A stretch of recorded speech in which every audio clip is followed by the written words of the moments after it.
شہنشاہ ہند عطائے رسول حضرت خواجہ معین الدین چشتی حسن سنجری رحمۃ اللہ تعالی علیہ، جنہیں آج پوری دنیا خواجہ غریب نواز کے نام سے جانتی اور پہچانتی ہے۔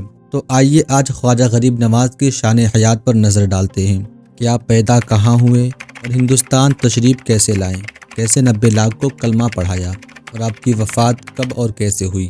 ویڈیو شروع کرنے سے پہلے میں آپ کو بتا دوں کہ جو بھی بات کی جائے گی ان کتابوں کے حوالے سے بات کی جائے گی۔ خواجہ غریب نواز، آپ کا یوم پیدائش 14 رجب 530 ہجری بمطابق 18 اپریل 1139 عیسوی میں ہوئی تھی۔ آپ ایران کے ایک گاؤں میں پیدا ہوئے تھے جس کا نام تھا سنجر، جس کی وجہ سے آپ کو سنجری کہا جاتا ہے۔ آپ نجیب الطرفین سید ہیں، یعنی والد اور والدہ حسن حسینی پشت میں سے ہیں۔ والد کی طرف سے آپ حسنی اور والدہ کی طرف سے آپ حسینی سید تھے۔ جب آپ کی عمر 15 سال کی تھی تو آپ کے والد کا انتقال ہو گیا تھا، اور آپ کا بھی وہی زمانہ ہے جب چنگیزیوں کا حملہ ہوا تھا۔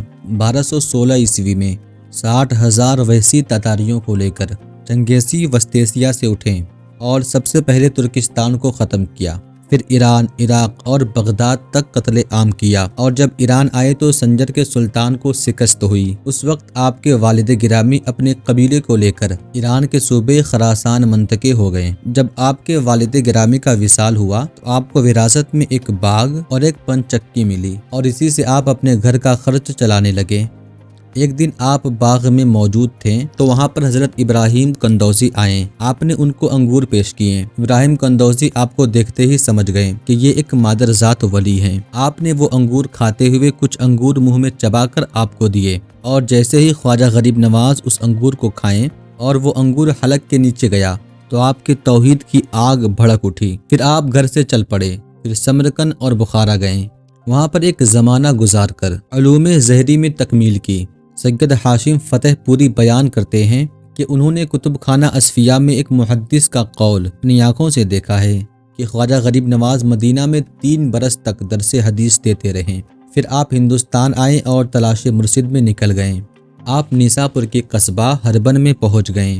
وہاں پر آپ کو حضرت خواجہ عثمان ہارونی رحمۃ اللہ تعالی علیہ ملے، اور 562 ہجری میں آپ نے عثمان ہارونی رحمۃ اللہ تعالی علیہ کے ہاتھ پر بیعت کی۔ خواجہ غریب نواز کو بغداد میں والد ہونے کے 1 سال پہلے حضور غوث پاک رضی اللہ تعالی عنہ وصال فرما چکے تھے۔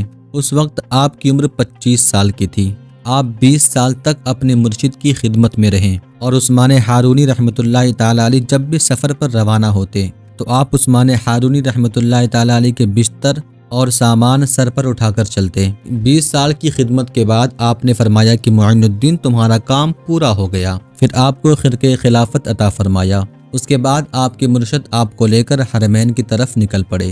جب آپ مکہ المکرمہ پہنچے تو آپ کے مرشد کعبہ شریف کے نیچے کھڑے ہو کر کہنے لگے کہ اے اللہ تبارک و تعالی میرے معین الدین کو قبول کر لے۔ تو غیب سے آواز آئی کہ معین الدین ہمارا دوست ہے، میں اس کو اپنے محبوب بندوں میں شامل کر لیا۔ پھر وہاں سے مدینہ المنورہ تشریف لائے اور حضور کریم صلی اللہ تعالی علیہ وسلم کے روضے پر حاضری دی۔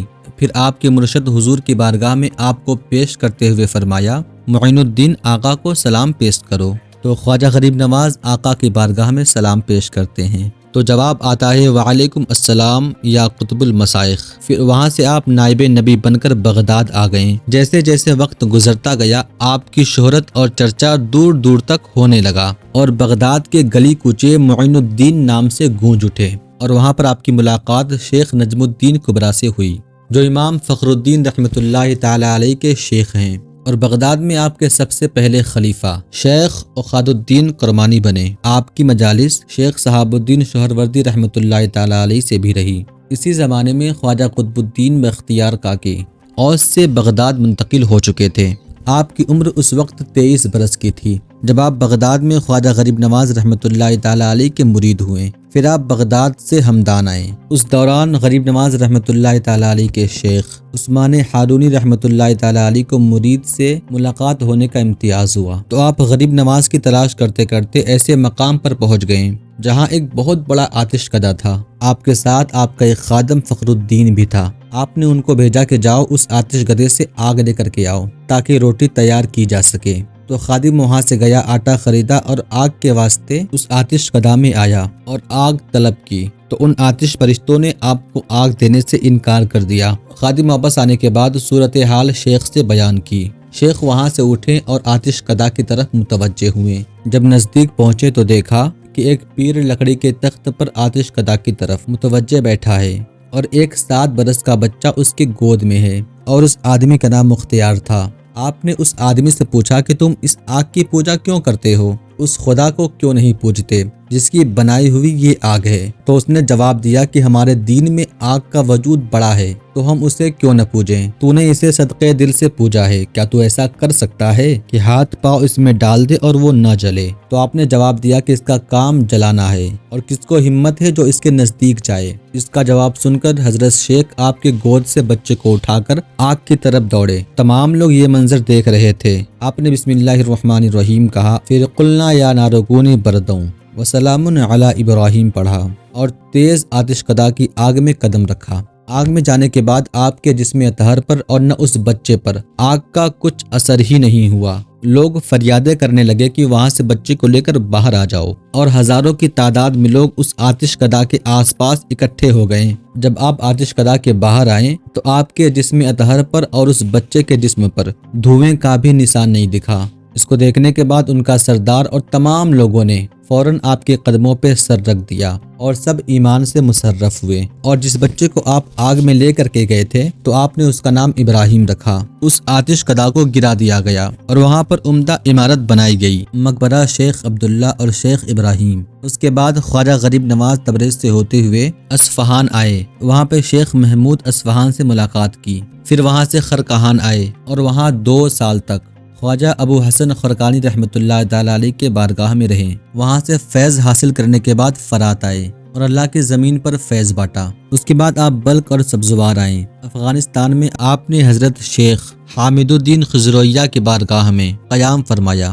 حضرت احمد خضرویہ حضرت حاسم آتم رحمۃ اللہ تعالی علیہ کے خلیفہ تھے۔ اس کے بعد آپ کی ملاقات مولانا ضیاء الدین بلخی سے ہوئی، جو فلسفی تھے، جو مشائخ کرام کو اچھا نہیں سمجھتے تھے۔ جب آپ کو شرمسار کرنے کے ارادے سے وہ آگے بڑھے تو آپ کی نگاہ ان پر پڑتے ہی تمام فلسفہ جاتا رہا اور کچھ یاد نہ رہا۔ پھر آپ نے دوسری نگاہ فرمائی تو اللہ کا خاص کرم ہو گیا۔ اس کے بعد آپ غازمی تشریف لے آئے، وہاں پہ آپ شمس العارفین عبد الوحد رحمۃ اللہ تعالی علیہ سے ملاقات ہوئی اور ان کے یہاں مہمان رہے۔ پھر اس کے بعد وہاں سے آپ لاہور تشریف لائے تو وہاں پر حضرت داتا گنج بخش رحمۃ اللہ تعالی علیہ کے مزار پر چلا کش ہوئے۔ پھر دہلی سے آپ 40 درویشوں کی جماعت کے ساتھ اجمیر پہنچ گئے۔ دلی اور اجمیر کے سفر کے دوران آپ نے 700 پریواروں کو اسلام قبول کروایا۔ اجمیر پہنچ کر آپ نے ایک بہت بڑے درخت کے نیچے قیام فرمایا۔ وہ درخت اس وقت کے راجا کے اونٹوں کے بیٹھنے کی جگہ تھی۔ اس راج کے درباریوں نے بڑے گستاخانہ لہجے میں آپ کو آ کر وہاں سے اٹھنے کا حکم دیا۔ آپ وہاں سے اٹھے اور درویشوں کو فرمایا، چلو یہاں سے۔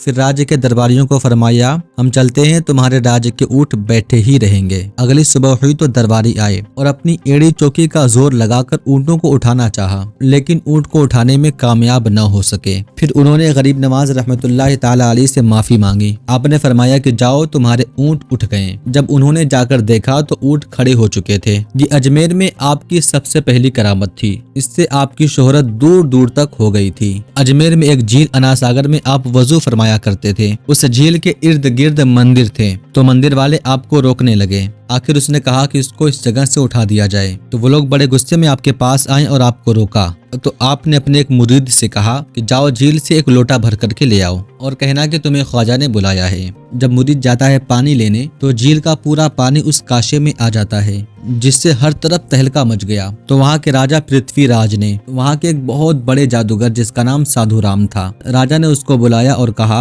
اب ہماری راجدھانی ختم ہونے کو ہے، کیونکہ یہ وہی درویش آ گیا ہے جس کی پیشکش میری ماں نے علم نجوم سے کی تھی کہ ایک درویش آئے گا جو تمہاری راجدھانی کو ختم کر دے گا۔ میری ماں نے اس کے چہرے کا خاکہ بھی دیا تھا۔ وہ خاکہ پرتھوی راج نے ان سپاہیوں کو پہلے سے ہی دیا ہوا تھا اور ان کو حکم جاری کیا تھا، اس حلیے کے کسی بزرگ کو دیکھو تو اس کو فوراً گرفتار کر کے میرے پاس لے آنا۔ لیکن اب بھلا یہ کیسے ہو سکتا تھا؟ عطائے مصطفیٰ خواجہ غریب نواز رحمۃ اللہ تعالی علیہ کو کون گرفتار کر سکتا تھا؟ خیر، وہ جادوگر اپنے لوگوں کے ساتھ خواجہ غریب نواز رحمۃ اللہ تعالی علیہ کے پاس گیا اور اپنے کرتب اور جادو دکھانے لگا۔ آپ کے مرید کچھ دیر کے لیے پریشان ہو گئے، پھر آپ مسکرائے اور فرمایا پریشان مت ہو، اور یہ بتاؤ یہ کون آیا ہے؟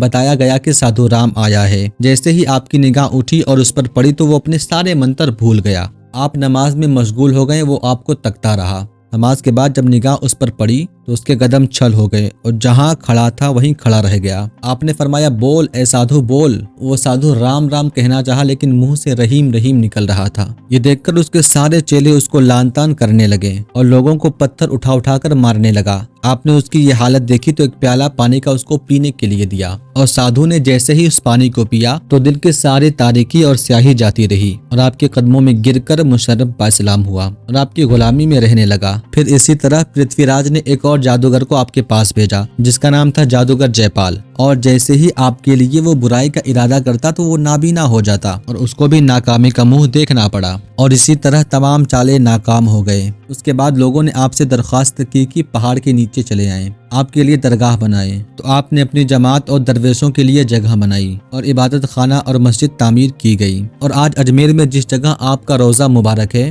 وہاں پر آپ کی درگاہ بنائی گئی۔ دھیرے دھیرے آس پاس کے علاقے فتح ہونے لگے اور لوگ آپ کے پاس آتے ہیں اور اسلام قبول کرتے ہیں، اور اس طرح ہندوستان کی فتح شروع ہو گئی۔ آپ کی نگاہ جدھر پڑتی فاسق متقی بن جاتا۔ اس طرح جب ہر طرف آپ کا اثر پھیلتا گیا پھر آپ نے لوگوں کو بھیجا کہ راجہ پرتھوی کو دعوتی سلام دو، تو اس نے آپ کی دعوت رد کر دی اور غصے میں آ گیا، اور جو لوگ دعوتی سلام لے کر کے گئے تھے ان لوگوں کو بہت مارا۔ آپ کے بھیجے ہوئے مرید واپس آئے اور کہا کہ اس نے بہت ظلم کیا ہے۔ یہ سننے کے بعد آپ جلال میں آ گئے اور فرمایا راجہ پتھورا، میں نے تمہیں زندہ گرفتار کر لیا اور لشکر اسلام کے سپرد کر دیا۔ اور ادھر دوسری جانب آپ سلطان صحاب الدین غوری کے خواب میں آئے اور فرمایا صحاب الدین غوری، ہم نے تمہیں ہندوستان کی بادشاہت عطا کر دی۔ تب صحاب الدین غوری سب سے پہلے اجمیر پر اپنی فوج کے ساتھ حملہ ور ہوا اور راجہ پرتھوی کو شکست ہوئی اور اس کو زندہ قید کر لیا گیا۔ صحاب الدین غوری نے اپنی سلطنت قائم کی۔ جب اسلامی سلطنت قائم ہو گئی اور طلباء و خلفاء مختلف علاقوں میں متعین کر دیے، دہلی خواجہ قطب الدین بختیار کاکی رحمۃ اللہ تعالی علیہ کے سپرد کی، اور ناگور حضرت خواجہ حامد الدین ناغوری رحمۃ اللہ تعالی علیہ کو سپرد کر دیا۔ جب ہندوستان کے لوگوں کے دلوں پر آپ کی حکومت قائم ہو گئی تو آپ نے اپنی درگاہ اور لنگر پر خواجہ فخر الدین گردیسی رحمۃ اللہ تعالی علیہ کو سربراہ بنا دیا، جس کو عثمان ہارونی رحمۃ اللہ تعالی علیہ نے آپ کے سپرد کیا تھا۔ آپ کی کیفیت بیان کرتے ہوئے خواجہ قطب الدین رحمۃ اللہ تعالی علیہ فرماتے ہیں کہ میں نے یہ عمل اپنی آنکھوں سے کئی بار دیکھا۔ جب لنگر کھانے میں کچھ نہ ہوتا تو خواجہ فخر الدین گردیسی رحمۃ اللہ تعالی علیہ آتے اور خواجہ غریب نواز رحمۃ اللہ تعالی علیہ کو عرض کرتے ہیں، حضور مہمان آ رہے ہیں لیکن لنگر کھانے میں کچھ نہیں ہے۔ غریب نواز نے فرمایا میرا مسلح اٹھاؤ اور جتنی ضرورت ہو لے جاؤ۔ چنانچہ وہ ایسا ہی کرتے اور تمام آنے والے مہمان سیر ہو کر کے چلے جاتے۔ آپ نے اپنی ایمان کی روشنی سے سرزمین ہندوستان کو روشن کیا، لوگوں کی کایا پلٹ گئی۔ آپ نے فیض بانٹا اور اسلام کا درس دیا۔ اس بارگاہ میں کوئی تفرقہ نہ تھا۔ آپ کی بارگاہ میں مسلمان بھی آتے، ہندو بھی آتے، اور جو بھی آتا آپ کی بارگاہ سے خالی نہ جاتا۔ آپ کی سخاوت اور عمل پر آپ کو غریب نواز کا لقب عطا ہوا اور کسی کو نہ مل سکا۔ نائب مصطفیٰ عطائے رسول سلطان الہند خواجہ غریب نواز کے جب وصال کا وقت آیا تو اس رات حضور کریم صلی اللہ تعالی علیہ وسلم آپ کی خلفاء اور چند یافتہ لوگوں کے خواب میں آئے۔ لوگوں نے دیکھا کہ آپ اجمیر تشریف لائے ہیں۔ جب آپ سے پوچھا گیا آقا کیا ماجرا ہے، آپ اجمیر تشریف لائے ہیں،